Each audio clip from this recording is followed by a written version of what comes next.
The Souls of Black Folk by W.E.B.Du Bois. Chapter 9. Of the Sons of Master and Man. Life treads on life, and heart on heart. We press too close in church and mart to keep a dream or grave apart. Mrs. Browning.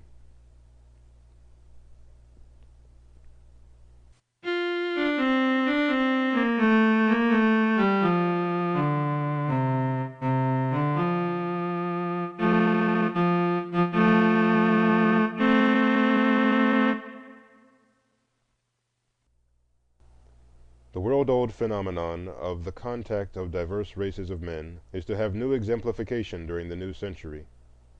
Indeed, the characteristic of our age is the contact of European civilization with the world's undeveloped peoples. Whatever we may say of the results of such contact in the past, it certainly forms a chapter in human action not pleasant to look back upon. War, murder, slavery, extermination, and debauchery. This has again and again been the result of carrying civilization and the blessed gospel to the isles of the sea and the heathen without the law. Nor does it altogether satisfy the conscience of the modern world to be told complacently that all this has been right and proper, the fated triumph of strength over weakness, of righteousness over evil, of superiors over inferiors. It would certainly be soothing if one could readily believe all this, and yet there are too many ugly facts for everything to be thus easily explained away. We feel and know that there are many delicate differences in race psychology, numberless changes that our crude social measurements are not yet able to follow minutely, which explain much of history and social development. At the same time, too, we know that these considerations have never adequately explained or excused the triumph of brute force and cunning over weakness and innocence. It is then the strife of all honorable men of the 20th century to see that in the future competition of the races, the survival of the fittest shall mean the triumph of the good, the beautiful, and the true, that we may be able to preserve for future civilization all that is really fine and noble and strong, and not continue to put a premium on greed and impudence and cruelty. To bring this hope to fruition, we are compelled daily to turn more and more to a conscientious study of the phenomena of race contact, to a study frank and fair, and not falsified and colored by our wishes or our fears. And we have in the South as fine a field for such a study as the world affords, a field, to be sure, which the average American scientist deems somewhat beneath his dignity, and which the average man who is not a scientist knows all about, but nevertheless a line of study which, by reason of the enormous race complications with which God seems about to punish this nation, must increasingly claim our sober attention, study, and thought. We must ask, what are the actual relations of whites and blacks in the South? And we must be answered not by apology or fault-finding, but by a plain, unvarnished tale. In the civilized life of today, the contact of men and their relations to each other fall in a few main lines of action and communication. There is first the physical proximity of home and dwelling places, the way in which neighborhoods group themselves, and the contiguity of neighborhoods. Secondly, and in our age chiefest, there are the economic relations, the methods by which individuals cooperate for earning a living, for the mutual satisfaction of wants, for the production of wealth. Next, there are the political relations, the cooperation in social control, in group government, in laying and paying the burden of taxation. In the fourth place, there are the less tangible but highly important forms of intellectual contact and commerce, the interchange of ideas through conversation and conference, through periodicals and libraries, and above all, the gradual formation for each community of that curious tertium quid which we call public opinion.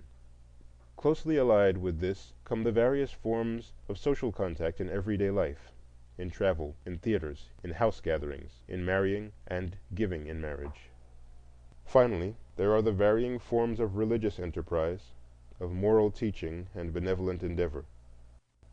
These are the principal ways in which men living in the same communities are brought into contact with each other. It is my present task, therefore, to indicate from my point of view how the black race in the South meet and mingle with the whites in these matters of everyday life. First, as to physical dwelling. It is usually possible to draw in nearly every Southern community a physical color line on the map, on the one side of which whites dwell, and on the other Negroes. The winding and intricacy of the geographical color line varies, of course, in different communities. I know of some towns where a straight line drawn through the middle of the main street separates 9/10 of the whites from 9/10 of the blacks. In other towns, the older settlement of whites has been encircled by a broad band of blacks. In still other cases, little settlements or nuclei of blacks have sprung up amid surrounding whites. Usually in cities, each street has its distinctive color, and only now and then do the colors meet in close proximity. Even in the country, something of this segregation is manifest in the smaller areas, and of course in the larger phenomena of the Black Belt. All this segregation by color is largely independent of that natural clustering by social grades common to all communities. A Negro slum may be in dangerous proximity to a white residence quarter, while it is quite common to find a white slum planted in the heart of a respectable Negro district. One thing, however, seldom occurs. The best of the whites and the best of the Negroes almost never live in anything like close proximity. It thus happens that in nearly every Southern town and city, both whites and blacks commonly see the worst of each other. This is a vast change from the situation in the past, when through the close contact of master and house servant in the patriarchal big house, one found the best of both races in close contact and sympathy, while at the same time the squalor and dull round of toil among the field hands was removed from the sight and hearing of the family. One can easily see how a person who saw slavery thus from his father's parlors, and sees freedom on the streets of a great city, fails to grasp or comprehend the whole of the new picture. On the other hand, the settled belief of the mass of the Negroes that the Southern white people do not have the black man's best interest at heart has been intensified in later years by this continual daily contact of the better class of blacks with the worst representatives of the white race. Coming now to the economic relations of the races, we are on ground made familiar by study, much discussion, and no little philanthropic effort. And yet, with all this, there are many essential elements in the cooperation of Negroes and whites for work and wealth that are too readily overlooked or not thoroughly understood. The average American can easily conceive of a rich land awaiting development and filled with black laborers. To him the Southern problem is simply that of making efficient working men out of this material, by giving them the requisite technical skill and the help of invested capital. The problem, however, is by no means as simple as this, from the obvious fact that these working men have been trained for centuries as slaves. They exhibit, therefore, all the advantages and defects of such training. They are willing and good-natured, but not self-reliant, provident, or careful. If now the economic development of the South is to be pushed to the verge of exploitation, as seems probable, then we have a mass of working men thrown into relentless competition with the working men of the world, but handicapped by a training the very opposite to that of the modern self-reliant democratic laborer. What the black laborer needs is careful personal guidance, group leadership of men with hearts in their bosoms, to train them to foresight, carefulness, and honesty. Nor does it require any fine-spun theories of racial differences to prove the necessity of such group training, after the brains of the race have been knocked out by 250 years of assiduous education in submission, carelessness, and stealing. After emancipation, it was the plain duty of someone to assume this group leadership and training of the Negro laborer. I will not stop here to inquire whose duty it was, whether that of the white ex-master who had profited by unpaid toil, or the Northern philanthropist whose persistence brought on the crisis, or the national government whose edict freed the bondman. I will not stop to ask whose duty it was, but I insist it was the duty of someone to see that these working men were not left alone and unguided, without capital, without land, without skill, without economic organization, without even the bald protection of law, order, and decency, left in a great land, not to settle down to slow and careful internal development, but destined to be thrown almost immediately into relentless and sharp competition with the best of modern working men, under an economic system where every participant is fighting for himself, and too often utterly regardless of the rights or welfare of his neighbor. For we must never forget that the economic system of the South today, which has succeeded the old regime, is not the same system as that of the old industrial North, of England, or of France, with their trade unions, their restrictive laws, their written and unwritten commercial customs, and their long experience. It is rather a copy of that England of the early 19th century, before the Factory Acts, the England that wrung pity from thinkers and fired the wrath of Carlyle. The rod of empire that passed from the hands of Southern gentlemen in 1865, partly by force, partly by their own petulance, has never returned to them. Rather, it has passed to those men who have come to take charge of the industrial exploitation of the New South, the sons of poor whites fired with a new thirst for wealth and power, thrifty and avaricious Yankees, and unscrupulous immigrants. Into the hands of these men the Southern laborers, white and black, have fallen, and this is to their sorrow. For the laborers as such, there is in these new captains of industry neither love nor hate, neither sympathy nor romance. It is a cold question of dollars and dividends. Under such a system, all labor is bound to suffer. Even the white laborers are not yet intelligent, thrifty, and well-trained enough to maintain themselves against the powerful inroads of organized capital. The results among them, even, are long hours of toil, low wages, child labor, and lack of protection against usury and cheating. But among the black laborers, all this is aggravated first by a race prejudice, which varies from a doubt and distrust among the best element of whites to a frenzied hatred among the worst. And secondly, it is aggravated, as I have said before, by the wretched economic heritage of the freedmen from slavery. With this training, it is difficult for the freedman to learn to grasp the opportunities already opened to him, and the new opportunities are seldom given him, but go by favor to the whites. Left by the best elements of the South with little protection or oversight, he has been made in law and custom the victim of the worst and most unscrupulous men in each community. The crop lien system, which is depopulating the fields of the South, is not simply the result of shiftlessness on the part of Negroes, but is also the result of cunningly devised laws as to mortgages, liens, and misdemeanors, which can be made by conscienceless men to entrap and ensnare the unwary until escape is impossible, further toil a farce, and protest a crime. I have seen in the Black Belt of Georgia an ignorant, honest Negro buy and pay for a farm in installments 3 separate times, and then, in the face of law and decency, the enterprising American who sold it to him pocketed the money and deed and left the black man landless, to labor on his own land at 30 cents a day. I have seen a black farmer fall in debt to a white storekeeper, and that storekeeper go to his farm and strip it of every single marketable article—mules, plows, stored crops, tools, furniture, bedding, clocks, looking-glass, and all this without a sheriff or officer, in the face of the law for homestead exemptions, and without rendering to a single responsible person any account or reckoning. And such proceedings can happen, and will happen, in any community where a class of ignorant toilers are placed by custom and race prejudice beyond the pale of sympathy and race brotherhood. So long as the best elements of a community do not feel in duty bound to protect and train and care for the weaker members of their group, they leave them to be preyed upon by these swindlers and rascals. This unfortunate economic situation does not mean the hindrance of all advance in the black South, or the absence of a class of black landlords and mechanics who, in spite of disadvantages, are accumulating property and making good citizens.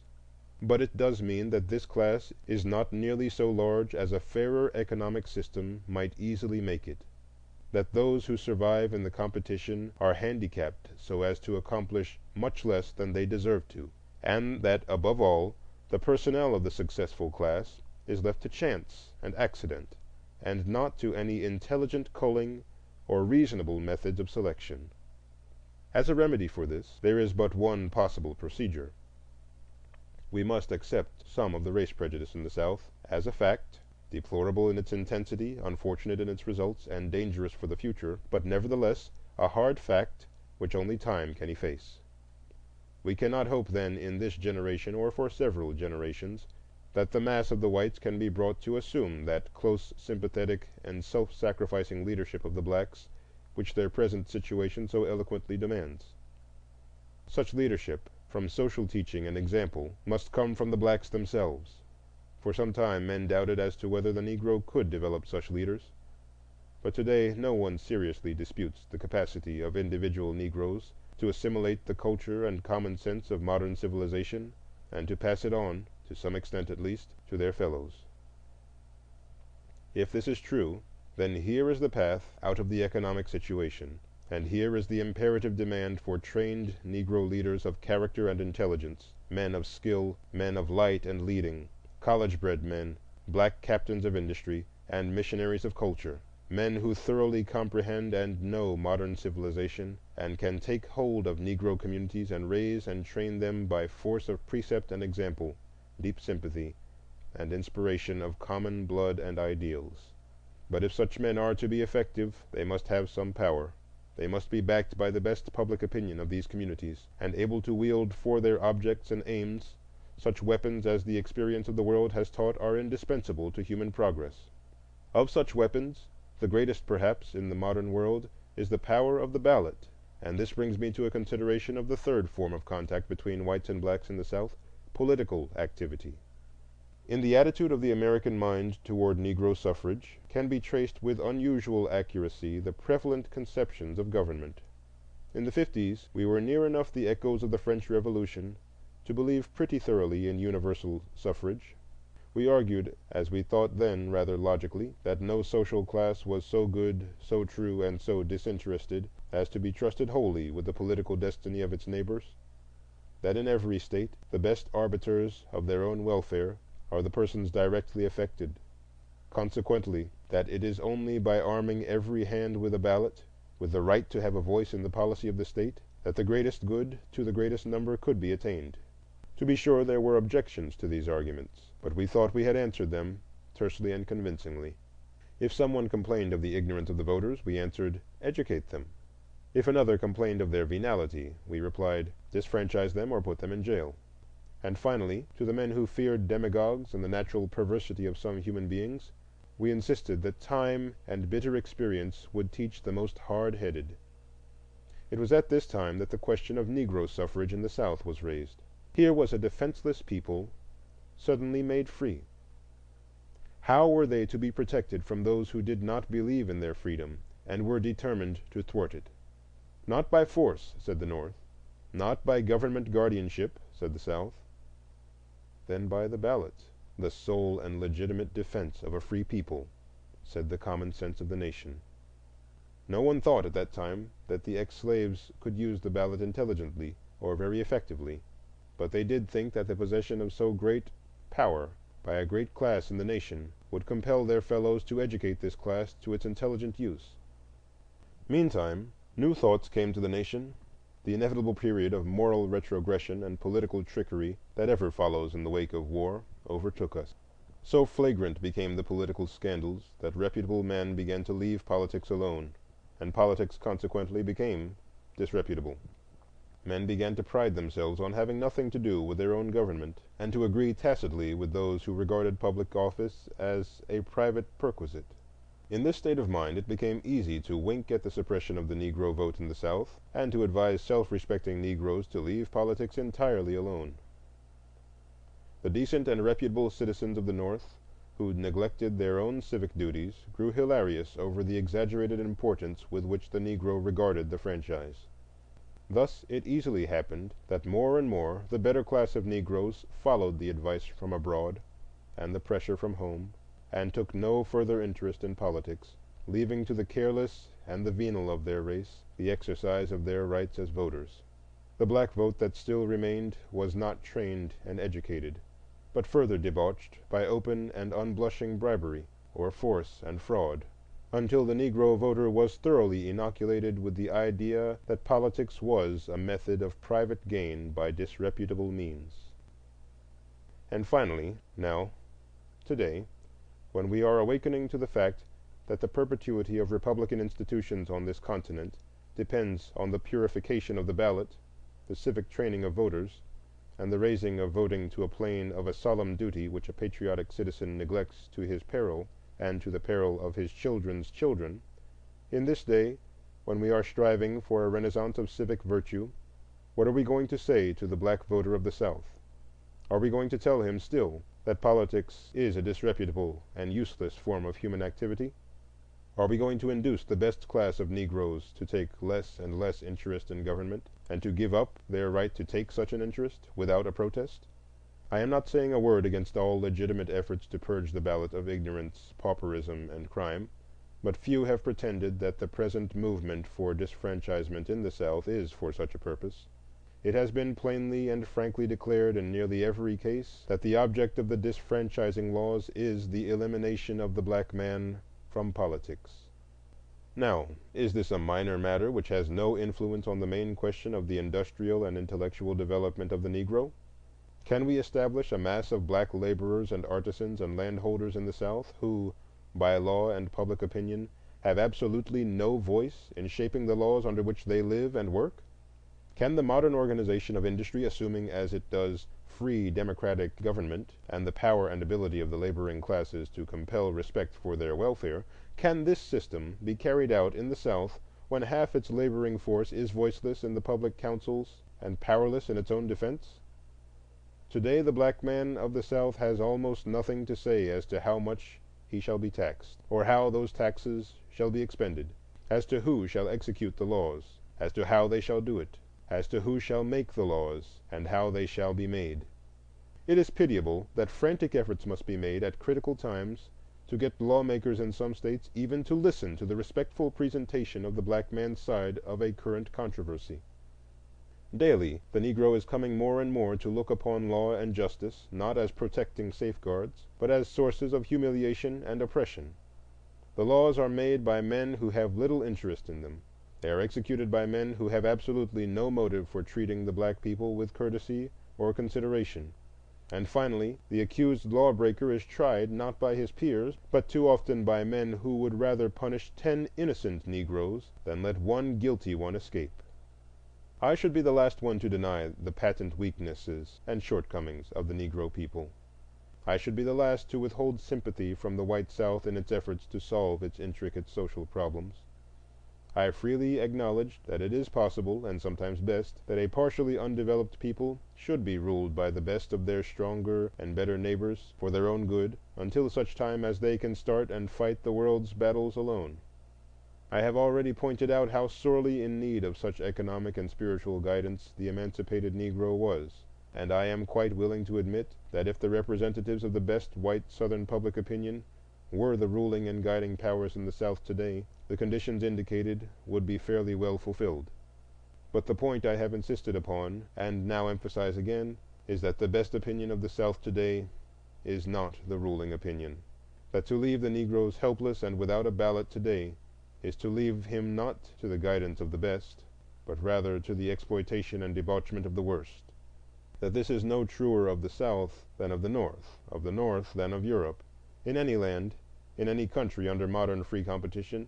To lay any class of weak and despised people, be they white, black, or blue, at the political mercy of their stronger, richer, and more resourceful fellows is a temptation which human nature seldom has withstood and seldom will withstand.